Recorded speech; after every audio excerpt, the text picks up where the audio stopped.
బట్టతలతో బాధపడుతున్నారా? ఆధునితనమైన పద్ధతిలో hair transplantation చేయబడును. Face clinic, Hyderabad.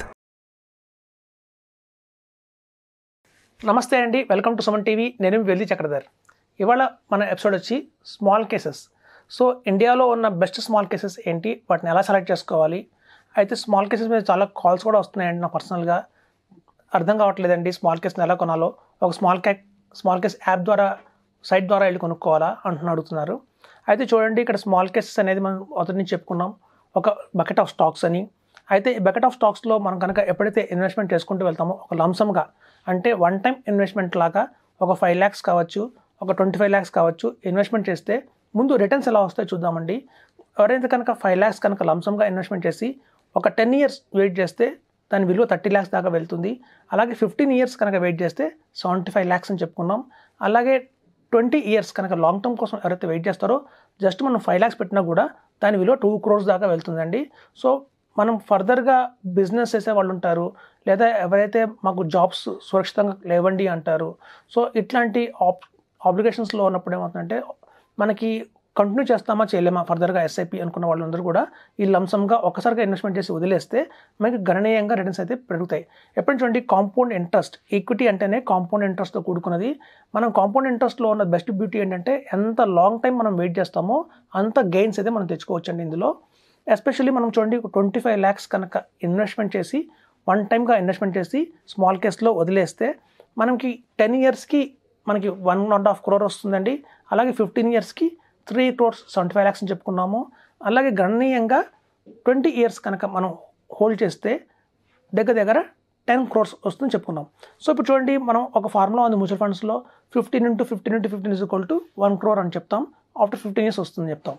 So 15 into 15 ఫార్ములాలో మనం పెట్టేది ఎంత అంటే 27 lakhs. సో ఇలా ఇన్స్టాల్మెంట్ బేసిస్లో మనం పెట్టుకుంటూ వెళ్తే 25 lakhsని ఆర్ 27 lakhsని మనకు వచ్చేది 1 crore.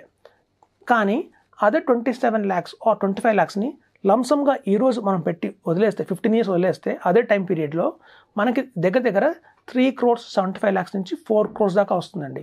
సో ఎక్కడ 1 crore, ఎక్కడ 4 crores. సో హ్యూజ్ డిఫరెన్స్ ఉంది. ఎప్పుడైనా గుర్తుంచుకోండి, ఈక్విటీలో స్ట్రాటజీ ఏంటి అంటే, ఈక్విటీలో ఎవరైనా కోటీశ్వర్లు అవ్వాలి, ఒక మంచి వెల్త్ క్రియేట్ చేయాలి అంటే ఒకటే ఫార్ములా అండి. ఫార్ములా ఏంటంటే బై, హోల్డ్, సెల్. ఈ స్ట్రాటజీ ఎవరైతే వాడతారో వాళ్ళకి అధిక లాభాలు వస్తాయండి. మనం బై చేయాలి. అలా ఎప్పుడైతే మనం బై చేస్తామో సాలిడ్గా పెట్టాలి, పెద్ద అమౌంట్ ఇన్వెస్ట్మెంట్ చేయాలి, అప్పుడే మనకి పెద్ద రిటర్న్స్ అనేవి ఫ్యూచర్లో వస్తాయి. ఇప్పుడు చూడండి, చాలామంది తెలుసు ఈక్విటీ మార్కెట్లో మంచి పొటెన్షియల్ స్టాక్స్ కొనుక్కొని హోల్డ్ చేస్తే లాంగ్ రన్లో అధిక లాభాలు వస్తాయని. కాకపోతే చాలామంది తెలియదు ఏంటంటే, అలాంటి స్టాక్స్ ఏవి అనేది మనం గెస్ చేయలేం. ఎందుకంటే వాటిని త్వరగా ఫండమెంటల్ అనాలిసిస్ మనం చదవలేము. వాటికి ఉన్న కాంపిటీషన్ ఏంటి, ఆ ఒక్క పర్టికులర్ ప్రోడక్ట్కి మార్కెట్లో ఫ్యూచర్ గ్రోత్ ఏంటి అనేది మనం గెస్ చేయలేము. కాబట్టి మనం ఫండ్ మేనేజర్ సహాయం తీసుకుంటాం. సో ఇక్కడ చాలామంది స్మాల్ కేసెస్ ఎలా కొంటున్నారంటేనండి, కొన్ని సెక్టర్ వైజ్ స్మాల్ కేసెస్ దొరుకుతున్నాయి బయట మార్కెట్లో. లేకపోతే కొంతమంది అడ్వైజరీ టీమ్ ఏం చేస్తుందంటే, వాళ్ళు మన కోసం ఒక డిజైన్ చేసి ఇవి కొనుక్కోండి అని రికమెండేషన్ బేసిస్ మీద వెళ్ళే స్మాల్ కేసెస్ చాలా ఉన్నాయి ఇండియాలో. వాటిని నేను ఎంకరేజ్ చేయనండి. ఎందుకంటే అవి మళ్ళీ మనం కొనుక్కున్నా, మనం చూడండి ఒక బెస్ట్గా మనకి వాళ్ళ గ్రో యాప్స్లో కావచ్చు, వాటిలో కావచ్చు, మనకి రిపోర్ట్స్ అవైలబిలిటీలో ఉన్నాయి. సో లేదా మంచి టాప్ అడ్వైజర్స్ మనకి రికమెండ్ చేస్తారు, బలానా షేర్స్ కొనుక్కోండి అని చెప్పి. ఒక అడ్వైజరీ స్మాల్ కేస్లో ఆల్రెడీ అవైలబుల్లో ఉన్నారు స్టాక్స్ని రికమెండ్ చేయడానికి. సో ఇట్లా వాళ్ళు చేసే ప్రతి ఒక్క స్టాక్స్ రికమెండ్ చేయడం మాత్రమే, కానీ యాక్షన్ పార్ట్ ఏదైతే ఉందో అది మనం తీసుకోవాలి సొంతంగా. అంటే మనమే కొనాలి, వాళ్ళు చెప్పినప్పుడల్లా మనమే అమ్మాలి దాన్ని.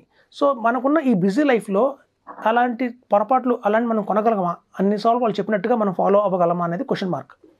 సో స్మాల్ కేసెస్లో చాలా ఫ్యూజ్ కూడా ఫీజు తీసుకుంటున్నారండి వాళ్ళు. 8,000 rupees, 10,000 rupees, కొన్ని స్మాల్ కేసెస్లో ఈవెన్ 20,000 rupees, 25,000 rupees కూడా స్మాల్ కేస్ ఛార్జ్ చేస్తాను విన్నాను. సో అంతంత హ్యూజ్ ఛార్జెస్ వాళ్ళకి పే చేసి వాళ్ళు ఇచ్చే అడ్వైజరీని సకాలంలో కనుక మనం యాక్షన్ తీసుకోకపోతే మళ్ళీ మనకి పెద్ద ప్రాఫిట్ అయితే మేక్ చేయం. సో కొన్ని స్మాల్ కేసెస్ ఎలా ఉంటాయంటేనండి, మ్యూచువల్ ఫండ్స్ లాగానే ఉంటాయి. మన ప్లే రోల్ ఏది ఉంటుంది అందులో, మొత్తం ఫండ్ మేనేజరే చూస్తారు. మొత్తం మన ఫండ్ని అలా స్క్రిప్ట్స్ అన్ని ఆయనే మారుస్తారు. జస్ట్ మనం ప్రేక్షకులుగా వాచ్ చేయడమే.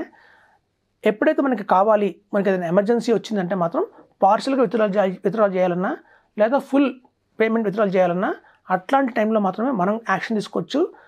తగ్గిన స్టాక్స్ మార్చడం, ఆ చర్నింగ్, అవన్నీ కూడా ఫండ్ మేనేజర్స్ చూస్తారు. అయితే చాలామంది చెప్పే స్మాల్ కేసెస్ ఎలా ఉన్నాయంటే బయట మార్కెట్లో పీరియాడికల్గా ఎవ్రీ 3 మంత్స్కి చర్నింగ్ చేయాలి, ఎవ్రీ 6 మంత్స్కి చర్నింగ్ చేయాలి అంటారు. అలా చేయకండి.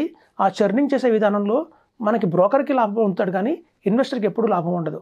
ఇప్పుడు చాలామంది అంటారు స్మాల్ కేసెస్ మీరు ఒక్కళ్ళే చెప్తున్నారండి. చాలామంది బ్రోకర్స్ ఎవరైతే ఉంటారో లైక్ జీరో యాప్ కావచ్చు, లేకపోతే గ్రో కావచ్చు, లేకపోతే మనకి ఏంజల్ బ్రోకింగ్ కావచ్చు, మోతిలాల్ ఒస్వాల్ కావచ్చు, వీళ్ళందరూ కూడా ఎక్కువ మంది దీన్ని ఫోకస్ చేయట్లేదు అంటారు.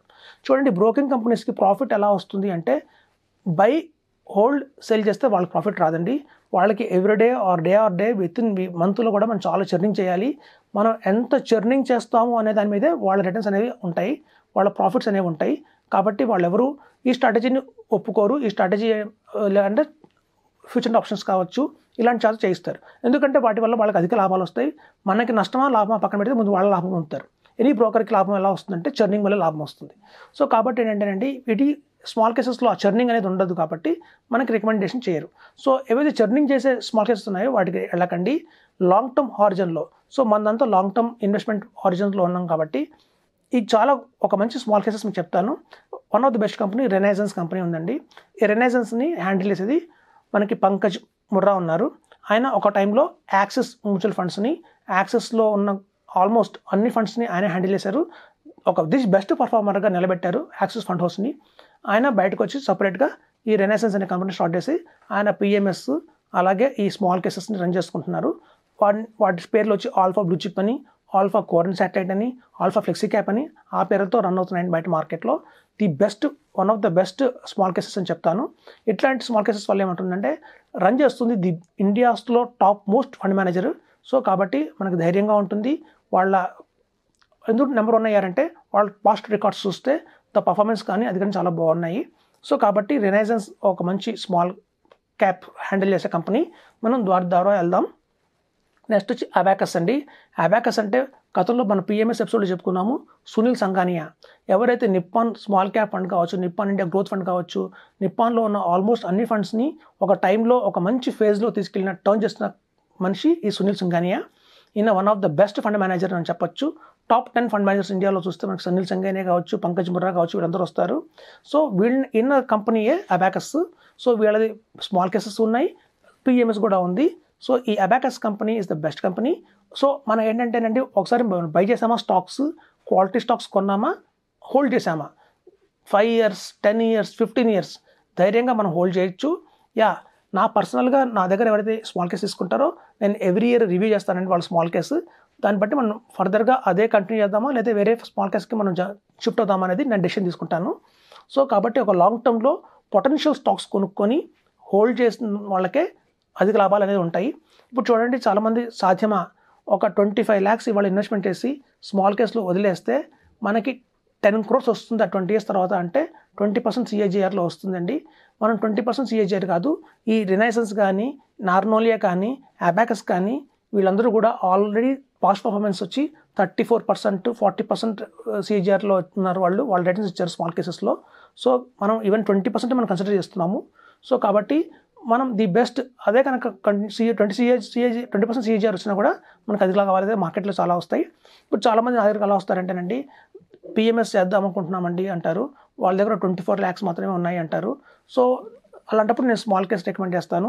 ఎప్పుడైతే స్మాల్ కేస్లో 25 lakhs ఇన్వెస్ట్మెంట్ చేసి వాటికి మెల్లగా ఒక 1.5 year, 2 years, 3 years తర్వాత ఎప్పుడైతే 50 lakhs టర్న్ అవుతుందో అప్పుడు మనం స్మాల్ కేస్ నుంచి పిఎంఎస్కి షిఫ్ట్ అవ్వచ్చు. ఈ మధ్య నా దగ్గర 2 ఫ్రెండ్స్ వచ్చారండి, చాలా బెస్ట్ ఫ్రెండ్స్, చిన్నప్పటి నుంచి చైల్డ్హుడ్ ఫ్రెండ్స్ వాళ్ళిద్దరి దగ్గర ఒకతని దగ్గర 20 lakhs ఉన్నాయి, ఒకరి దగ్గర 30 lakhs ఉన్నాయి. సో వాళ్ళిద్దరు వచ్చి మా దగ్గర స్మాల్ కేస్లో ఇన్వెస్ట్ చేద్దాం అనుకుంటున్నామండి అన్నారు. నేనేం చెప్పానంటే మీరు కనుక నిజంగా మంచి స్నేహితులు అయితే కనుక 20 lakhs, 30 lakhs కలిపి పిఎంఎస్కి వెళ్ళిపోండి 50 lakhs. ఒక 1.5 year తర్వాత 2 years తర్వాత ఎప్పుడైతే 1 crore అవుతుందో అప్పుడు మళ్ళీ డివైడ్ చేసుకుని ఇద్దరు పేరు మీదుగా 50 lakhs కింద వెళ్ళొచ్చు అని చెప్పాను. సో స్మాల్ కేస్ ఒక స్టెప్పింగ్ స్టోన్ అండి. నెక్స్ట్ బెస్ట్ పిఎంఎస్ ఉంది. సో స్మాల్ కేస్లోకి వచ్చి ప్రతి ఒక్కరికి నేను చెప్పేది ఏంటంటే ఇది జస్ట్ మనం పిఎంఎస్లోకి వెళ్ళడానికి ఒక ఎంట్రీ లెవెల్ మాత్రమే. మనం మ్యూచువల్ ఫండ్స్ కంటే కొంచెం అధిక రిటర్న్స్ వస్తాయి కాబట్టి మనం దీనికి వెళ్తున్నాము. సో ఇక్కడ ఏంటంటే లంసమ్గా ఇన్వెస్ట్మెంట్ చేస్తాం కాబట్టి సో మనకి బెస్ట్ ఆప్షన్ చెప్తున్నాను. సో అలాగే నార్నోలియా అనేదండి, నార్నోలియా మంచి కంపెనీ ఉంది. ఆల్రెడీ ఆల్ ఓవర్ ఇండియాలో వాళ్ళు 6 cities బ్రాంచెస్ ఉన్నాయి. నార్నోలియా స్మాల్ అండ్ మిడ్ క్యాప్ వాళ్ళ స్ట్రాటజీ ఉన్న స్మాల్ కేస్ చాలా బాగుంది. సో అలాగే మార్థాన్ కొత్తగా వచ్చింది మార్థాన్, అది కూడా యాక్చువల్ అటల్ సూరి రన్ చేస్తారు. Is one of the best fund manager in the India అని చెప్పొచ్చు ఆయన. సో అది కొంచెం అబ్జర్వేషన్ పెట్టానండి, ఇంకొంచెం దానికి టైం కావాలి. ఇంకో 1.5 year తర్వాత ఈ రినైసెన్స్ కంటే అబాకస్ కంటే వాళ్ళ పర్ఫార్మెన్స్ బాగుంది అంటే కనుక నేను అది రికమెండ్ చేస్తాను నా క్లయింట్స్కి. ప్రజెంట్ అయితే నేను ఆల్మోస్ట్ రికమెండ్ చేస్తున్నాను టాప్ బ్రాండెడ్ స్మాల్ కేసెస్ ఏనండి. స్మాల్ కేస్ అనగానే ఒక smallcase.comకి వెళ్ళిపోయి అక్కడ ఎవరో అడ్వైజర్స్ రికమెండ్ చేసిన 3 stocks 4 stocks కొనకండి, అది కాదు వే. ఇలాంటి స్మాల్ కేసెస్లో కొనండి. మినిమంగా 30 stocks కొంటారు వీళ్ళు. ఎప్పుడైతే 30 stocks వాల్యూమ్ ఉందంటే రిస్క్ తగ్గుతుంది, రిటర్న్ కూడా చాలా బాగుంటుంది. సో నమ్మకంతో ఇన్వెస్ట్మెంట్ చేయండి. ఫండ్ మేనేజర్ ఎవరైతే ఆల్రెడీ వాళ్ళు ప్రూవ్ చేసుకున్నారు, వాళ్ళ ట్రాక్ రికార్డు నిప్పాన్ ఇండియాలో పనిచేసిన 20 ఏళ్ళు, అలాగే యాక్సిస్లో 20 years ఆర్ 30 years పనిచేసి లాంగ్ స్టాండింగ్ ఎవరైతే మ్యూచువల్ ఫండ్ హౌసెస్లో పనిచేసిన ఫండ్ మేనేజర్లు ఉన్నారో వాళ్ళు మాత్రం రన్ చేస్తున్న స్మాల్ కేసెస్లో మాత్రమే ఇన్వెస్ట్మెంట్ చేయండి.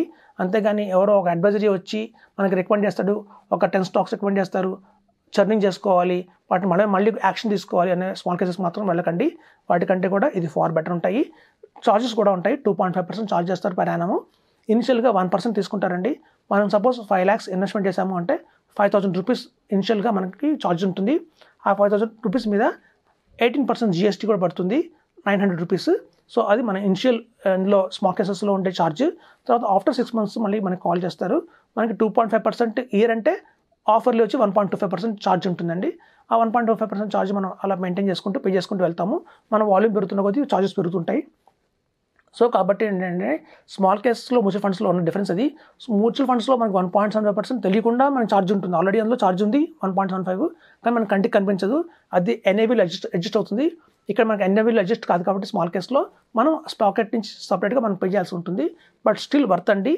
ఎవరైతే ఇండియాలో టాప్ ఫండ్ మేనేజర్స్ లైక్ మనకి అన్షా కావచ్చు, పంకజ్ ముర్రా కావచ్చు, లైక్ అటల్ సూరి కావచ్చు, సునీల్ సింఘానియా కావచ్చు, ఇట్లాంటి టాప్ ఫండ్ మేనేజర్స్ రన్ చేస్తున్న పోర్ట్ఫోలియోస్ అయితే మనం ఎంత పే చేసినా ఫీజు తక్కువేనండి. They are the best. మనకి వాళ్ళు రిస్క్ రిటర్న్ రెండు కళ్ళుగా చూసుకుంటారు. మనకి మంచి తక్కువ రిస్క్తోనే ఎక్కువ రిటర్న్ ఇవ్వడానికి ట్రై చేస్తారు. వాళ్ళు అలాగా మంచి నెంబర్ 1 పొజిషన్స్లో ఉన్నారు. కాబట్టి ఫ్రెండ్స్ స్మాల్ కేసెస్లో ఇలా చూస్ చేసుకోండి, మీకు అధిక లాభాలు పొందండి. Thank you. సుమన్ టీవీలో మీ పర్సనల్ అండ్ బిజినెస్ ప్రమోషన్స్ కోసం కింది నెంబర్కి కాంటాక్ట్ చేయండి.